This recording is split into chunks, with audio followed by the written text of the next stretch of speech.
Oh, check out this incredible corkscrewing Douglas-Fir tree here. The way that it, twists almost 360 degrees and then grows straight up. It's like it's been bonsai'd. It's absolutely wild. So a couple years ago, I did a really quick video on this tree and I wanted to revisit it because it's just so dang unique.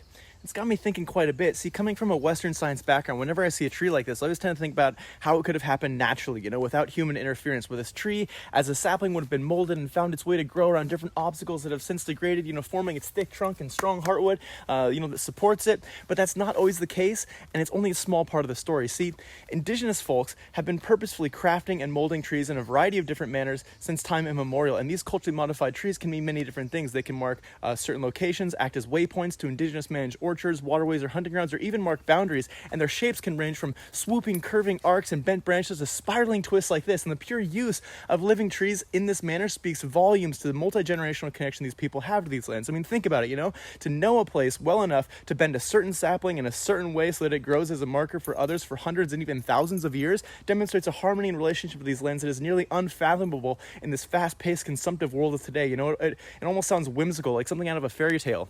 Now, this particular tree lives on lands traditionally inhabited by the Squamish group of the Puyallup Nation, and for the past 120 years or so, it's been occupied as a homestead by white settlers from Germany before becoming a public park, and that's pretty much all the history I've been able to find about it. A history which is proudly displayed on all the park signs. The name of the park is after this German family, Now, I'm not of Squamish or any Puyallup Nation descent, so I can't speak as to if this actually is a culturally modified tree or what its purpose may have been, nor is it my place as a settler here to tell those stories.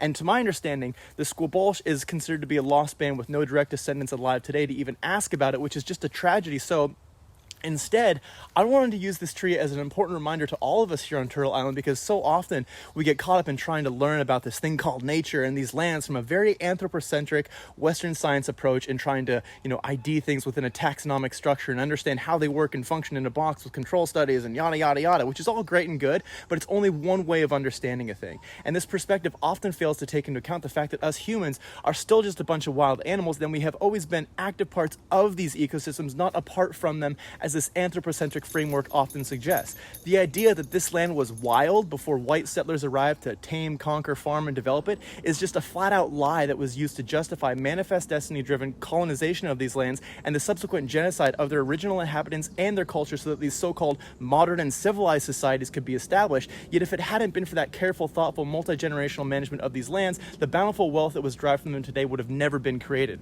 So that might be a really painful and blunt truth to hear, but it's a truth nonetheless, and one that we all need to recognize and come to terms with, because our society today lacks that same deep, long-term perspective and loving, caring, reciprocal relationship to these lands, evidenced in our forestry, fishing, agricultural, and generally consumptive practices overall. And without repairing and rebuilding that connection, we're quickly approaching a point of no return that offers us a very limited, very bleak, and very miserable future on this planet. These lands, forests, and waters, have much deeper stories to tell than the short 100-year history of white people's experiences with them, and there are much deeper ways of understanding and knowing them. Without understanding and honoring that connection and those voices from them, there is no possibility of moving forward to create a world of equity, diversity, and inclusion in which we can all live and work together in a truly sustainable, prosperous manner. After all, we did not inherit this world from our ancestors, we borrow it from our children. So just some food for thought. What a beauty.